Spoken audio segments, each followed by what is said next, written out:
Bismillahirrahmanirrahim. Assalamualaikum warahmatullahi wabarakatuh. Pada pertemuan kali ini saya akan membahas mengenai materi perilaku disiplin pada peserta didik. Peserta didik di era perkembangan teknologi ini tidak luput dari perilaku bermalas-malasan serta seringnya menunda-nunda pekerjaan belajar, mengerjakan tugas, maupun pekerjaan dalam membantu orang tua di rumah. Dengan pembahasan materi kali ini, diharapkan mampu memberikan pengetahuan kepada peserta didik mengenai perilaku disiplin yang perlu diterapkan dalam kehidupan. Pada materi perilaku disiplin akan ada beberapa poin pembahasan, yaitu yang pertama definisi perilaku disiplin. Yang kedua, pentingnya berperilaku disiplin. Yang ketiga, macam-macam disiplin. Yang keempat, bentuk-bentuk disiplin pada peserta didik. Dan yang kelima, kiat-kiat untuk membentuk disiplin diri.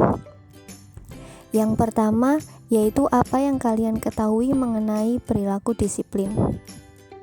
Ya, perilaku disiplin sebagai bentuk kerelaan untuk taat atau patuh terhadap sesuatu yang telah ditentukan dan disepakati oleh diri sendiri.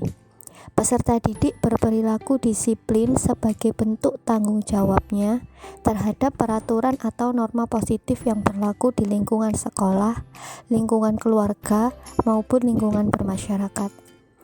Perilaku disiplin dalam kehidupan itu sangat penting. Mengapa sangat penting? Yang pertama, dengan disiplin akan memberikan kekuatan pada diri untuk berkembang.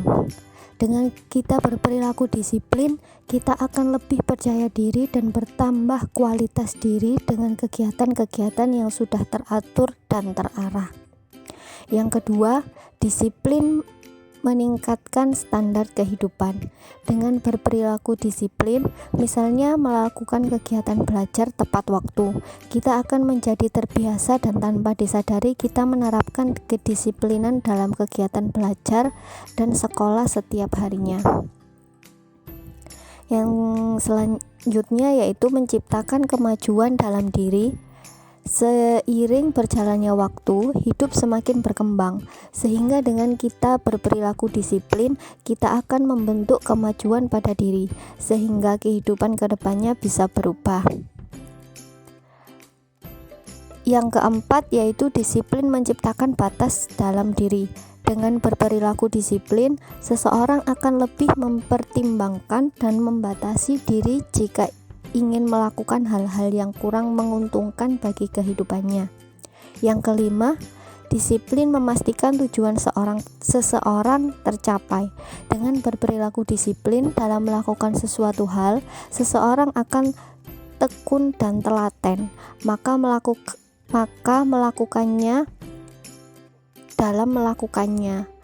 tujuan yang akan dituju akan tercapai dengan baik. Yang keenam yaitu disiplin menjadikan hidup lebih baik. Dengan berperilaku disiplin dalam belajar maupun melakukan kegiatan pekerjaan, maka akan mencapai kesuksesan di masa yang akan datang. Hal tersebut akan menumbuhkan kesuksesan sehingga membuat hidup seseorang menjadi lebih baik. Yang ketujuh, disiplin merubah seseorang menjadi memiliki nilai plus. Dengan berperilaku disiplin, maka membuat image menjadi bagus dan dipercaya. Hal tersebut membuat seseorang akan diandalkan oleh orang lain dalam segala hal. Menjadi nilai tambah pada diri seseorang untuk mencapai kesuksesan dalam kehidupannya. Yang kedelapan, disiplin membuat hidup lebih nyaman. Dengan berperilaku disiplin, maka kita akan terbiasa melakukan kegiatan secara teratur, sehingga kehidupan menjadi terarah dan terlaksana dengan baik. Selanjutnya, macam-macam disiplin.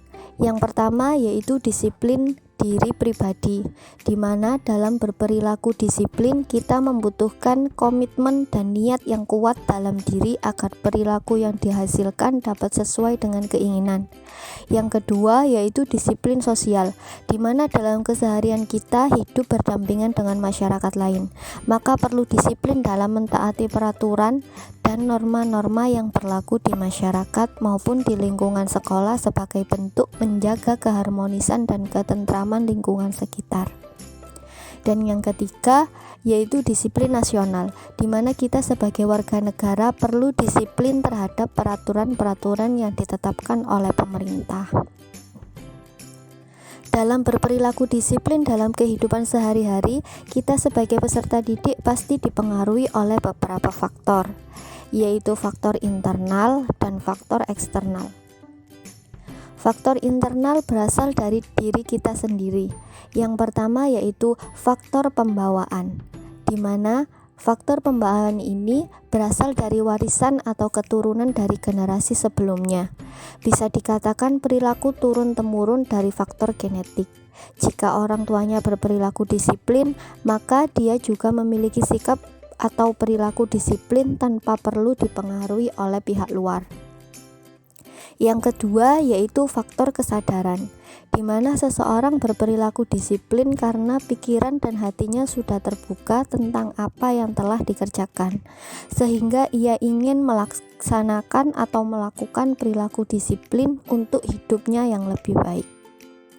Yang ketiga yaitu faktor minat dan motivasi. Seseorang berperilaku disiplin karena adanya dorongan dari dalam diri untuk melakukan kegiatan secara teratur. Yang keempat yaitu faktor pola pikir, di mana seseorang berperilaku disiplin karena sudah memahami pentingnya disiplin, bahwa dengan disiplin maka ia akan bisa fokus dalam segala kegiatan dalam kehidupannya. Selain faktor internal tersebut, juga ada faktor eksternal yang dipengaruhi oleh lingkungan luar. Yang pertama yaitu faktor contoh atau teladan, di mana seseorang berperilaku disiplin karena melihat orang lain disiplin. Yang kedua yaitu faktor nasihat. Seseorang berperilaku disiplin karena mendapatkan nasihat dari orang lain mengenai perilaku kesehariannya yang tidak teratur. Dengan nasihat tersebut, seseorang akan melatih dirinya untuk berperilaku disiplin. Yang ketiga yaitu faktor lingkungan, di mana seseorang yang berada dalam lingkungan yang mayoritas individunya adalah orang yang disiplin, maka seseorang tersebut akan terpengaruhi oleh kebiasaan-kebiasaan orang-orang yang ada di lingkungannya. Dalam kehidupan sehari-hari pasti kita menemukan bentuk-bentuk perilaku disiplin, terutama bagi peserta didik. Apa saja bentuk-bentuknya? Mari kita simak bersama. Yang pertama yaitu disiplin dalam kerapian, di mana sebagai seorang peserta didik perlu memperhatikan kerapian seragam, penampilan pakaian sesuai dengan peraturan yang sudah ditentukan oleh sekolah. Yang kedua yaitu disiplin dalam berperilaku. Sebagai seorang peserta didik, hormat kepada guru dan orang lain adalah kewajiban. Hal tersebut mencerminkan nilai-nilai kesopanan. Dengan disiplin dalam berperilaku, maka akan meningkatkan value bahwa kita merupakan orang yang menghargai orang lain. Yang ketiga yaitu disiplin dalam kerajinan. Sebagai peserta didik, bersikap disiplin dengan mentaati peraturan sekolah yang sudah dibuat. Contohnya datang tepat waktu, masuk setiap hari, belajar dengan rajin, dan sebagainya. Yang keempat adalah disiplin dalam mengatur waktu belajar. Dengan peraturan sekolah sekarang yang full day, peserta didik perlu membuat penjadwalan guna untuk mengelola waktu belajar dengan kegiatan pribadi peserta didik, agar kegiatan keseharian peserta didik tetap terlaksana dengan teratur. Yang kelima adalah disiplin menjaga kebersihan lingkungan. Sebagai peserta didik, kita wajib menjaga kebersihan lingkungan dengan disiplin membuang sampah pada tempatnya, melakukan kegiatan kebersihan bersama warga sekolah. Selanjutnya yaitu peserta didik membutuhkan tips atau kiat-kiat untuk membentuk disiplin diri. Saya memberikan kiat-kiatnya sebagai berikut. Yang pertama yaitu mulai dari hal-hal kecil. Mulailah disiplin dalam hal-hal kecil. Misalnya tidur tepat waktu, masuk sekolah tepat waktu, mengerjakan tugas tepat waktu, dan lain-lain. Yang kedua, tentukan impian atau tujuan.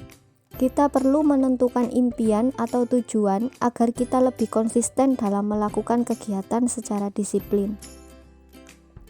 Yang ketiga, tetapkan rutinitas harian. Buatlah penjadwalan dalam kegiatan keseharian kalian agar kalian lebih fokus dan disiplin dalam melakukan kegiatan sehari-hari. Yang keempat yaitu memiliki pertahanan diri dari godaan. Membuang pikiran negatif dan tetap berperilaku yang konsisten demi tercapainya tujuan yang diinginkan. Yang kelima yaitu jangan mencari-cari alasan. Terkadang kita suka bermalas-malasan dan sibuk dengan hal-hal yang sebenarnya tidak terlalu penting. Hindari kegiatan tersebut, tetap teguhkan niat dalam berperilaku disiplin. Yang keenam, carilah dukungan dari orang terdekat. Meminta bantuan orang terdekat seperti orang tua, sahabat, teman untuk memberikan dukungan agar kita bisa berperilaku disiplin setiap hari. Itulah materi yang dapat saya sampaikan. Terima kasih, sampai bertemu di materi selanjutnya. Bimbingan dan konseling menyenangkan. Terima kasih. Wassalamualaikum warahmatullahi wabarakatuh.